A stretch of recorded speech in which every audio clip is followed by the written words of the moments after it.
Venga.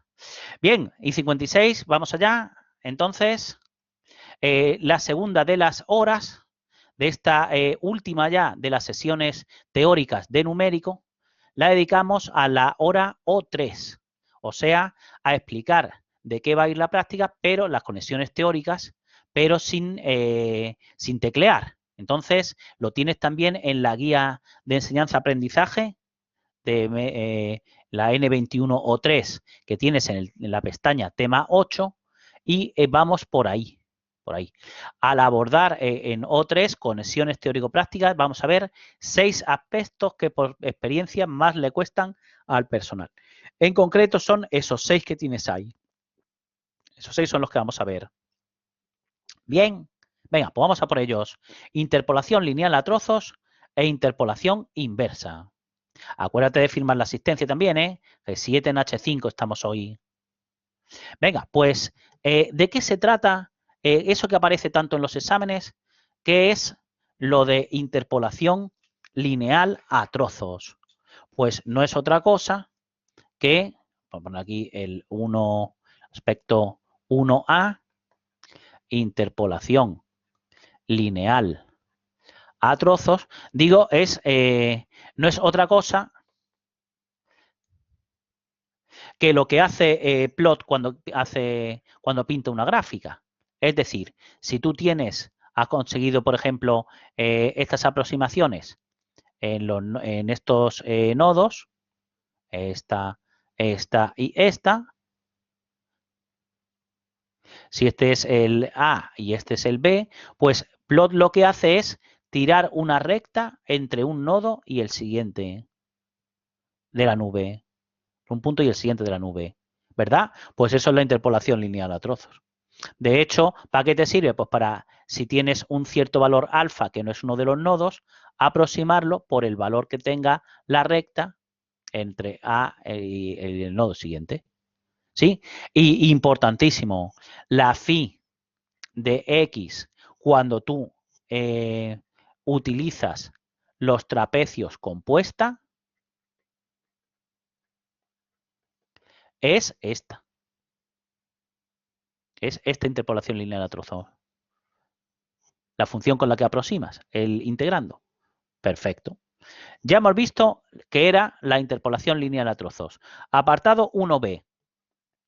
¿Qué era la interpolación inversa? Pues aquello que vimos al final del tema de interpolación. Bueno, lo penúltimo que vimos en el tema de interpolación es la interpolación inversa. Y en concreto me voy a centrar en el caso lineal para ilustrar, y lo voy a ilustrar con un ejemplillo que utilizaremos en la parte de estadística. En concreto, vamos a suponer que tienes que encontrar un determinado cuantil de una variable aleatoria continua, en concreto de una normal. Pues la función R mayúscula de Z es la que te da la probabilidad de que Z mayúscula sea mayor que Z minúscula. Digo, suponiendo que la Z mayúscula es una normal tipificada, es decir, una normal de media 0 y desviación típica 1. Pues lo que quiero es lo siguiente. En el punto 1,64, este sería el Z sub 0 y este es el 1,65, es el Z sub 1, el 1,64, la función R, ahora lo vas a ver, toma el valor 0,050503. Esto es lo que voy a meter en la variable A de la calculadora. Y en la variable B de la calculadora voy a meter lo que vale R en 1,65, que es 0.049 472. Si también digo 5 dígitos, solo meter la variable B de la calculadora.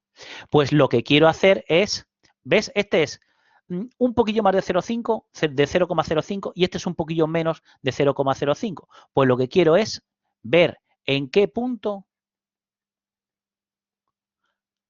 la función R vale 0,05. Pues ¿qué es lo que se hace? Pues se traza una recta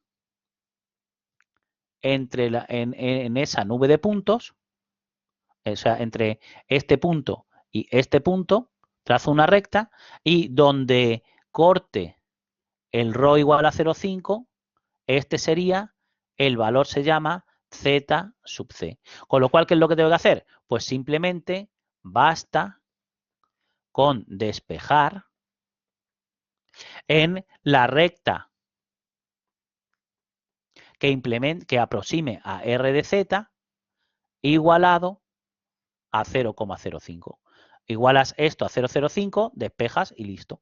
Oye, ¿y cuánto era la ecuación de la recta que pasa por dos puntos? ¿Te acuerdas cómo se calculaba en la base de Lagrange?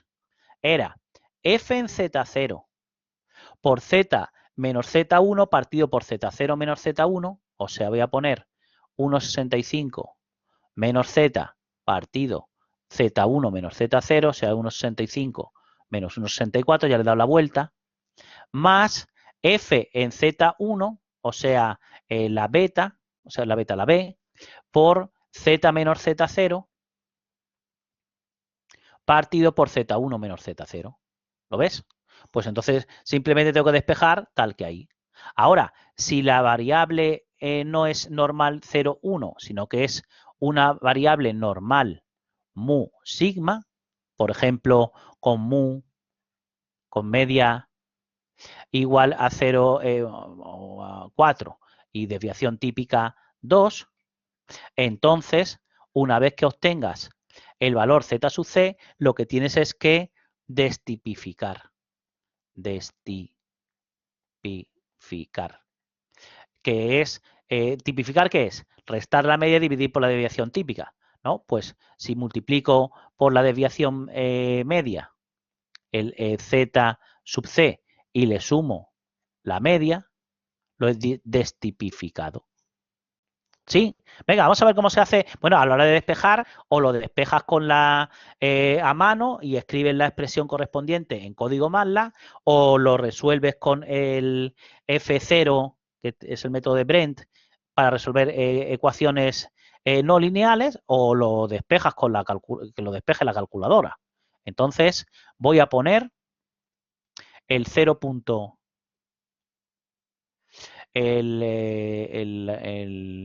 Entro en modo estadístico, bueno, vamos a borrarlo todo, Shift, Clear, All igual IAC, entro en modo estadístico, el modo 3, y no selecciono nada, ¿lo ves? Le doy directamente a AC. Y ahora con Shift Stat 5, el que pone distribución, dist, en el 3 tengo la función R de 1.64, lo voy a meter, Shift Store, en la variable A. ¿Ves que es un poquillo más de 0,05? Y ves que R en 1,65, que es lo que voy a meter en la variable B, es un poquito menos de 0,05, pues lo quiero ver a ver dónde se consigue. Claro, tiene que ser un punto que esté entre 1,64 y 1,65, si no estará mal. ¿Dónde se consigue exactamente 0,05? Pues ahora me salgo con mode 1 a computación, pongo esa expresión, alfa A por 1,65 menos X más el alfa B por X menos el 1,64 partido por 1,65 menos el 1,64. Y como eso tiene que estar igualado a 0,05, pues lo que voy a hacer es restarle 0,05. Bien, y ahora le doy a Shift Solve. Esta A, sí. Esta B, sí. Empezar a iterar desde el 0, venga, sí. Este es el valor z sub c, que está entre 1,64 y 1,65, con esta precisión, no digo tolerancia, digo precisión, y esto es lo que voy a meter Shift Store en la variable m. Y ahora, tú suponte, si el centro es 4, la variable C, y la desviación típica en la variable D es 2, pues ahora lo que hago es D por M más C para meterlo en la variable X. Fíjate, la probabilidad de que la variable X sea mayor que 7.2897 es 0.05. Si X sigue una normal de media 4 y desviación típica 2. ¿Vale? O dicho de otra manera, el punto este sería el percentil 95 de la normal 4,2. Porque deja por encima el 5% de la probabilidad. ¿Vale? ¿Entendido entonces? Bien. ¿Entendido entonces la interpolación lineal inversa? Perfecto. Segundo apartado. ¿Qué hacemos con las reglas compuestas de integración? ¿Cómo las podemos utilizar para nuestro beneficio en la práctica? Por ejemplo, utilizando la regla compuesta del punto medio. En la práctica hay que calcular la integral entre 0 y 4pi de g de t diferencial de t, donde tenemos singularidades en los extremos del intervalo de integración. Entonces, ¿qué hay que hacer? Pues utilizar, ya lo vimos en clase, una fórmula abierta. Por ejemplo, la del punto medio abierta simple sería 2h, la distancia hasta el punto medio sería 2pi, ¿no? Por lo que valga el integrando en 2pi. Esto sería la expresión correspondiente si utilizáramos punto medio simple. Pero claro, la quiero calcular en la aproximación con la regla del punto medio compuesta. Pues hacemos lo siguiente. Dividimos todo el intervalo desde el 0 hasta el 4pi, en una serie de nodos a distancia h. Este le vamos a llamar x, en el vector x, la primera componente, el 2h, x en la segunda componente, ¿lo ves? Y el vector x en la última componente, x de end, es el 4pi, ¿vale? Y ahora voy a hacer la integral entre 0 y 4pi como la integral de 0 a h más la integral de h a 2h más, etcétera. Y cada una de esas integralillas la vamos a hacer con la regla del punto medio. Entonces, mi integral entre 0 y h con la regla del punto medio. Pues tengo que ver lo que vale el integrando en el punto del medio y esta distancia, que sería la h para la fórmula, no le puedo llamar h porque ya le he llamado h a esto. Entonces, vamos a llamar h mayúscula a h medios. Bien, entonces, ¿cómo me queda la regla del punto medio? Pues me quedaría 2h mayúscula por lo que valga el integrando en el punto x1 menos h mayúscula, que sería esta distancia. ¿Sí? Sí. Y la integral de h a 2h, pues tengo que hacer lo que valga el integrando, 2h, por lo que valga el integrando, en x2 menos h. ¿Sí? Etcétera. Más puntos, más 2h, por lo que valga el integrando en el último de los nodos, x de end, menos h. ¿Todos de acuerdo? Total, ¿qué es lo que queda? Pues 2h por la suma de los g's en el vector x menos h. ¿Sí? ¿Todos de acuerdo? Que esa sería la aplicación de la regla del punto medio compuesta. En este caso, ¿sí? Perfecto. Oye, cuando haces aproximación mínimo cuadrática continua, también usa integración numérica, ¿eh? Integración numérica. ¿Te acuerdas, por ejemplo, el importante ejercicio los importantes ejercicios que tenías en 78b. Vamos a recordarlos. En la 78b teníamos que aproximar el seno de pi por x entre 0 y 1 con la mejor parábola. Esta. La mejor parábola que aproximara el seno de pi por x entre 0 y 1. Y también teníamos de ejercicio aproximar con una parábola 1 más e elevado a x entre 0 y, cuidado, y 2. Y 2. Bien, bien. Que obtuvimos el sistema de ecuaciones normales, que nos quedaban todas polinómicas, sería la matriz de Hilbert 3, pero que las integrales estas de aquí, la integral producto escalar de la f por 1, la f por x y la f por x cuadrado, se podía y se debía hacer con un integrador numérico. Por ejemplo, el integrador numérico que te da la fórmula de Gauss-Kronrod en la calculadora. Es una formulilla pseudo-gaussiana, se fijan los extremos y puedes encontrar los nodos del medio, se eligen adaptativamente.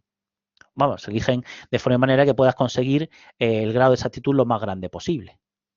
Como hicimos con la de Lobato, similar a como hicimos con la de Lobato. Entonces, que la integral de x cuadrado por el seno de pi por x, no pierdas el tiempo en calcularla analíticamente, ¿eh? Entre otras cosas porque igual no tiene ni primitiva expresable en términos de funciones elementales, que para aproximar la integral entre 0 y 1 puedes usar, pues si debes usar el botoncillo correspondiente. No lo he puesto en radianes, ¿no? El 4. ¿Lo ves? Que esa expresión es lo que pondrías en el tercer elemento del vectorcillo z del sistema de ecuaciones normales. Que esto me tiene que quedar lo mismo que el pi al cuadrado menos pi al cuadrado menos 4 partido por el pi al cubo. ¿Ves? Pero no pierdo tiempo en calcularlo analíticamente. Incluso en la fórmula del error, el error era la raíz cuadrada del producto escalar de la función error, la f de x menos la phi, por consigo misma, al cuadrado. Está la integral entre 0 y 2. 0 y 2 era el segundo de los ejemplos. Estará entre 0 y 1 y estará entre 0 y 2. Y acuérdate que hay que hacer la raíz cuadrada de eso. Bien, aunque lo que minimizas es lo de dentro. Perfecto. Pues entonces, recordad la aproximación minicuadrática continua sin con polinomios ortogonales o incluso con polinomios ortogonales. ¿Vale? Vale. Siguiente apartado. El apartado 3 versa sobre polinomio trigonométrico interpolante y aproximante a partir de la FFT. Otra de las cosas que te encontrarás en la práctica. ¿Te acuerdas cómo era? Pues el polinomio trigonométrico interpolante era utilizar, en vez de una base ortogonal o una base o la base canónica, pues se utilizaba la base truncada de Fourier, que era phi sub 0, 1, phi sub 1 coseno de x, el phi sub 2 seno de x, y en el caso de que solamente 2n fuera 4, parábamos en el coseno de 2x. ¿Sí? Esto era con 2n igual a 4. Eso se llamaba polinomio trigonométrico interpolante. Bien, y lo vamos a utilizar en la práctica para evaluar una función que vamos a llamar f así adornadilla de x. Este x es este mismo x, la integral entre 0 y x de g de t diferencial de t. Y también presentando singularidades, con singularidades en los extremos del intervalo de integración. Por cierto, ya que estamos aquí, ¿qué vale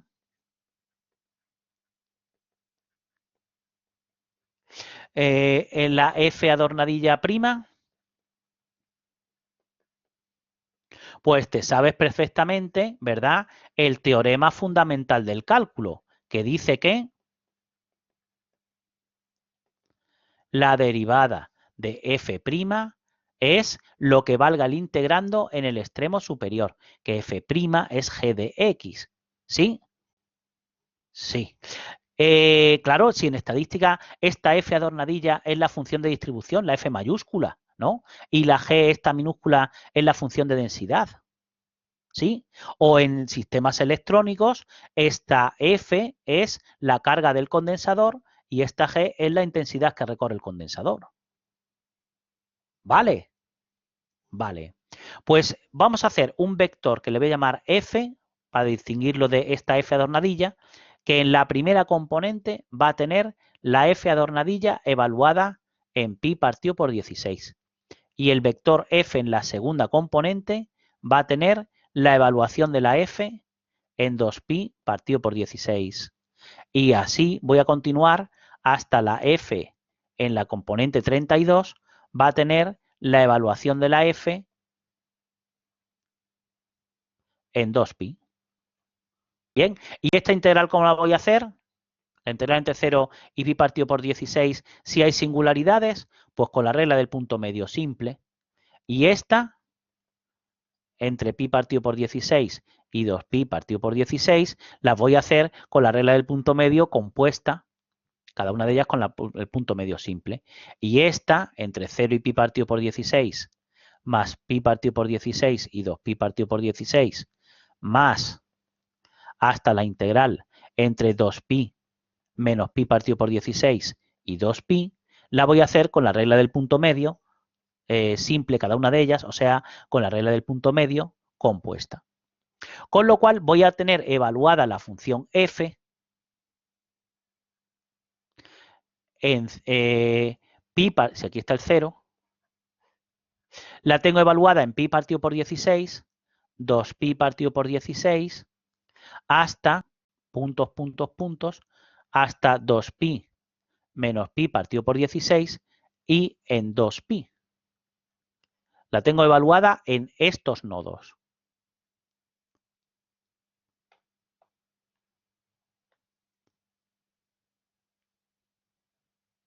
¿Sí? Pero el polinomio trigonométrico interpolante no quería esos nodos. Los nodos que quería el polinomio trigonométrico interpolante eran estos. ¿Y ahora qué? ¿Ahora qué podemos hacer? Pues se abren tres posibilidades. Vamos a poner aquí posibilidades. Primera posibilidad, tomar como f en 0 el valor de f en 2pi. Pues esta, a menos que lo justifiques, no usar sin una causa justificada. ¿Vale? A no ser que puedas asumir esto, no lo uses. Segunda posibilidad, hacer un cambio de variable. Cambio de variable. ¿Por qué? Pues porque si evalúo también en el punto, sería el pi partido por 16. Si evalúo también, digo, en el punto 2pi más pi partido por 16, si evalúo también aquí, 2pi más pi partido por 16, entonces puedo hacer un cambio de variable lineal para llevarme los nodos al intervalo 0, 2pi. ¿Cuál es el cambio de variable? Pues no hace falta ni plantearlo, ¿no? El x sería z menos pi partido por 16, ¿verdad que sí?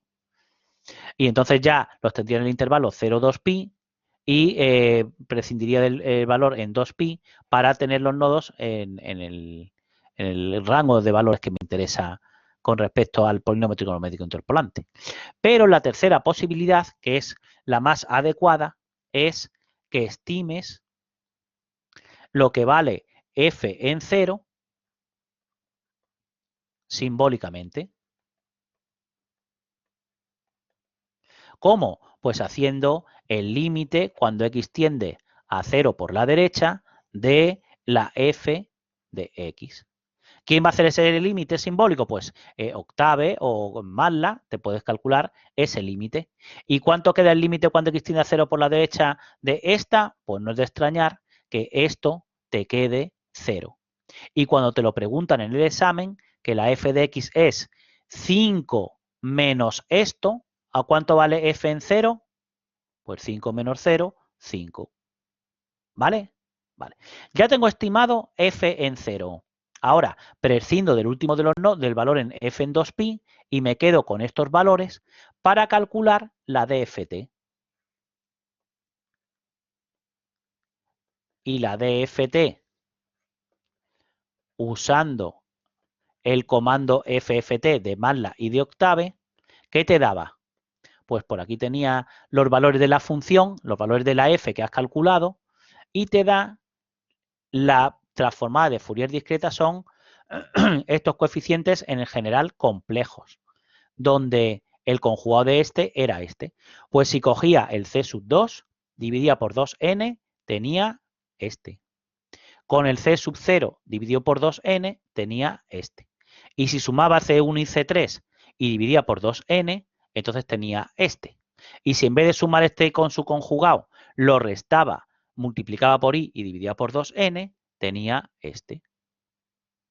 Pues eso es lo que haremos en la práctica, pero en vez de con 2n igual a 4, con 2n igual a 32.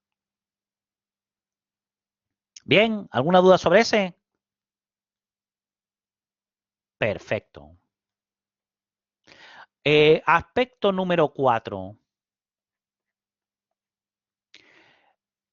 Cuando hemos hecho es estimar errores de discretización, como por ejemplo el que nos salía en trapecios compuesta, ¿te acuerdas cuánto era?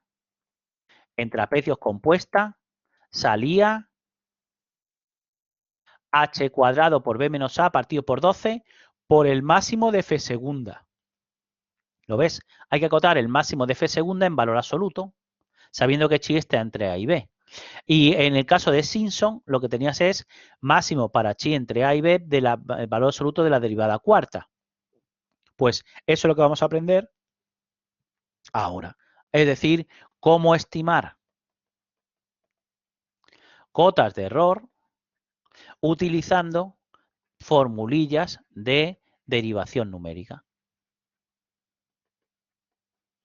Hemos dicho, hay que acotar el máximo para chi entre a y b de valor absoluto de f segunda en chi. ¿Sí?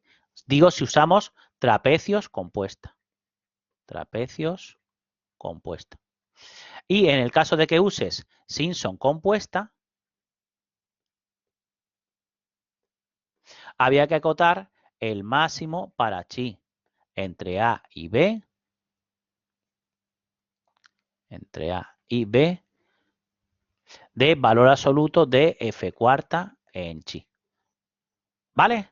Vale. Oye, pues, ¿y cómo lo podemos hacer? Pues, si te acuerdas, en la cuestión 8.5 vimos, bueno, y en el ejemplo de motivación para Jacobi y Gauss-Seidel, vimos que había formas de estimar la derivada segunda solamente teniendo valores de la función cerca, en concreto f de x0 menos 2 f de x0 menos h menos 2f de x0 más f en x0 más h partido por h cuadrado me permitía estimar si este era el nodo x sub 2 y quería estimar la derivada segunda en este nodo, pues cogía lo que valía el valor de la función, por ejemplo, la y de x,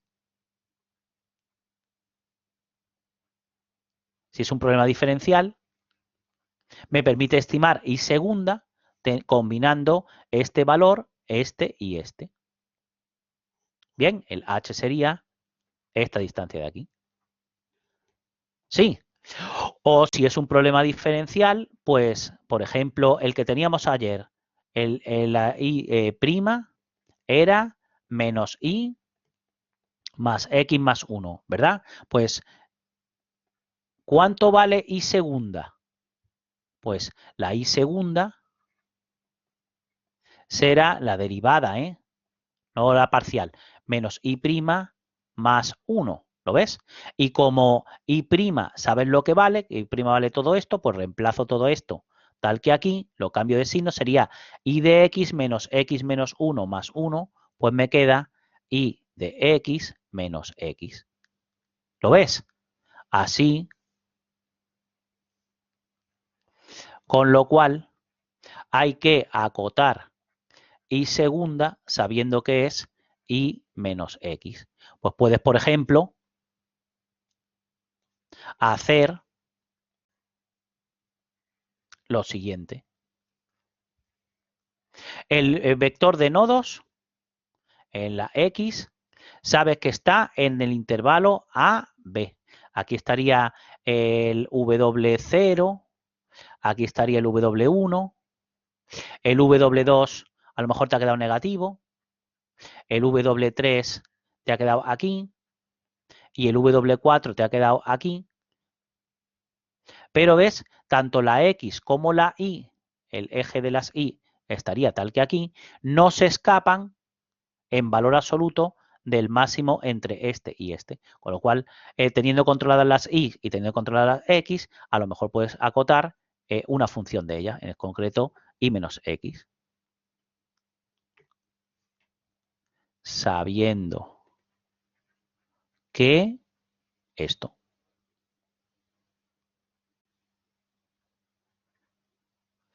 Bien, ¿entendido también este aspecto? Perfecto. Quinto y penúltimo de los aspectos que tenemos que ver es el que versa sobre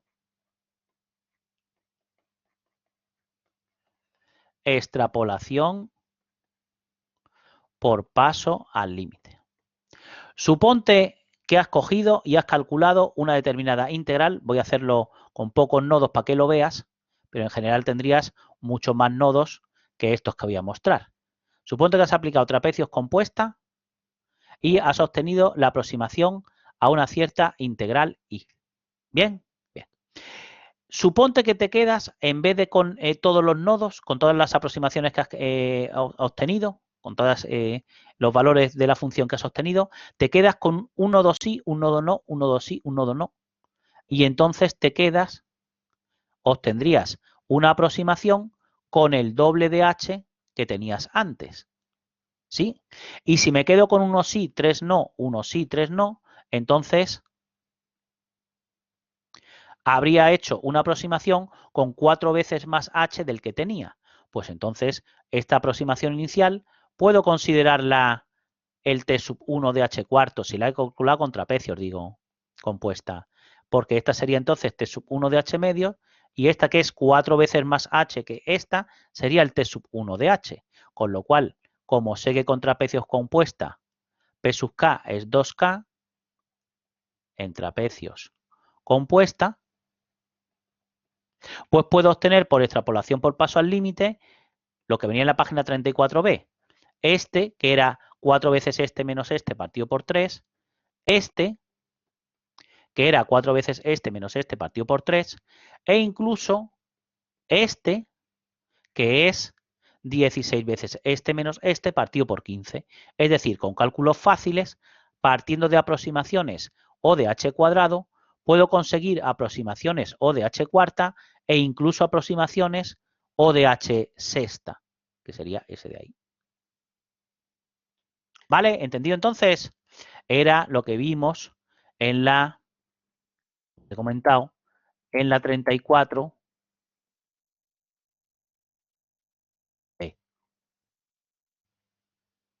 ¿Sí? ¿Y alguna duda entonces de ahí? Y como sexto y último aspecto, simulación de tamaño de paso fijo usando una rutina adaptativa. Mira, estas son, Pascual, O de 2.3 y O de 4.5. Digo las que vienen predefinidas en Octave y en MATLAB.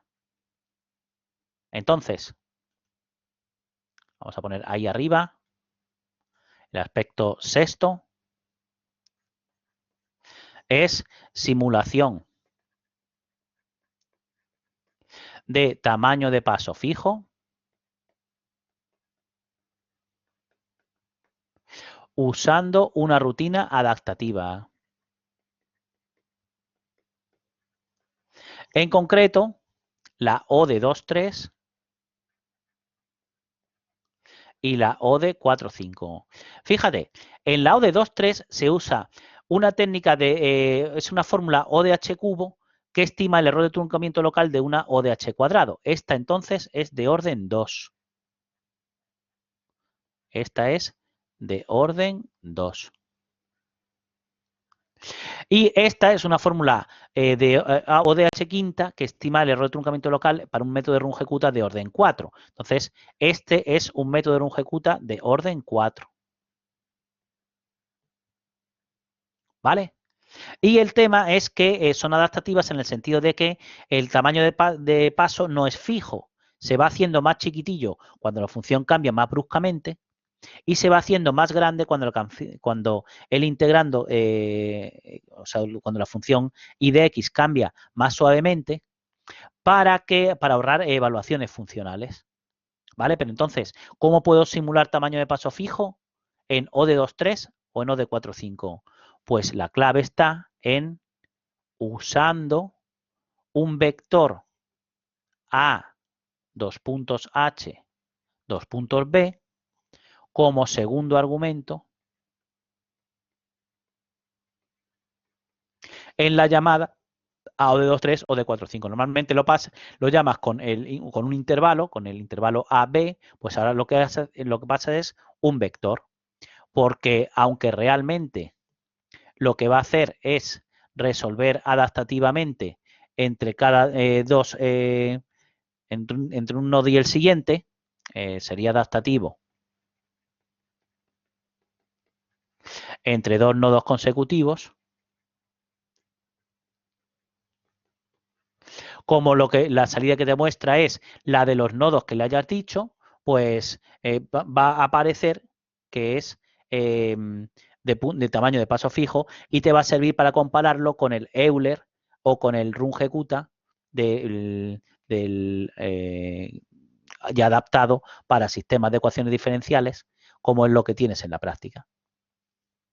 Y el H que usas es importante, es B menos A partido por N. ¿Bien? ¿Sí? Venga, ¿alguna dudilla? Y 33, ¿nos da tiempo a hacer la otra cuestión? Sí, 5 minutillos tenemos. Venga, dime, ¿una duda? Pasamos entonces a la cuestión 5.7. Venga, vamos a ella entonces. Cuestión 5.7. Que versaba. Ahí lo tienes. Había que calcular la evaluación del polinomio en este punto y en este, utilizando tres expresiones matemáticamente, pero no numéricamente equivalentes. Fíjate, este es un polinomio escrito en la base canónica. Si voy sacando anidadamente factor común x, o sea, para evaluarlo con Horner, me quedaría este x que multiplica, ¿lo ves? Y sin embargo, no solamente está el eval poli y el Horner, también puedo evaluar el polinomio tal que así. X menos el valor 5555 al cuadrado más 1. Si hago el cuadrado de este, me quedaría el cuadrado del primero menos el doble del primero por el segundo, que sería este. Y si haces el cuadrado de este, de 5555,5, te queda este mismo menos 1. Te quedaría 30, 86, 35, 80. 0.25, con lo cual, si le sumo este 1, me quedaría ese de ahí.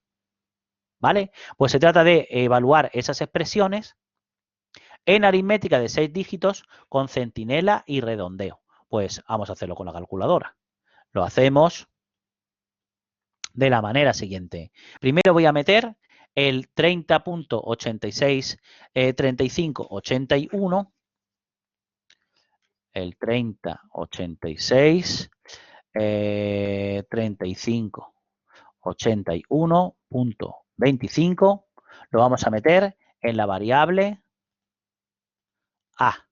En la variable B voy a poner el 11.111 en la variable B y el 5.555.5 lo voy a meter en la variable C. Y ahora voy a fijar aritmética de 6 dígitos, Shift Setup 7 6 y voy a poner line io, el 2. ¿Vale? Vale. Pues lo que se trata es de encerrar entre RND después de hacer cada una de las operaciones. O sea, por ejemplo, en el último de los valores, este de aquí, me quedaría shift RND de 1 más el RND del RND de hacer el X menos C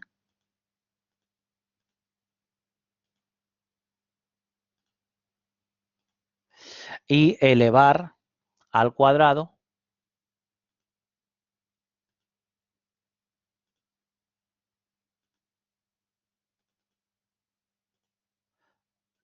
y paréntesis, paréntesis. Donde el valor de X es el C menos 1, por ejemplo. Si quiero evaluar en el 5554.5, en el X, pues el C menos 1. El C sería S de ahí, sí. Me queda 2, ¿sí?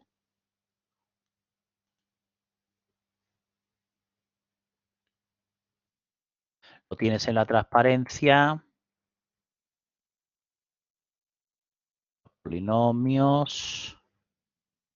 Este era Horner. Hemos visto que en 5554.5 me ha quedado 2.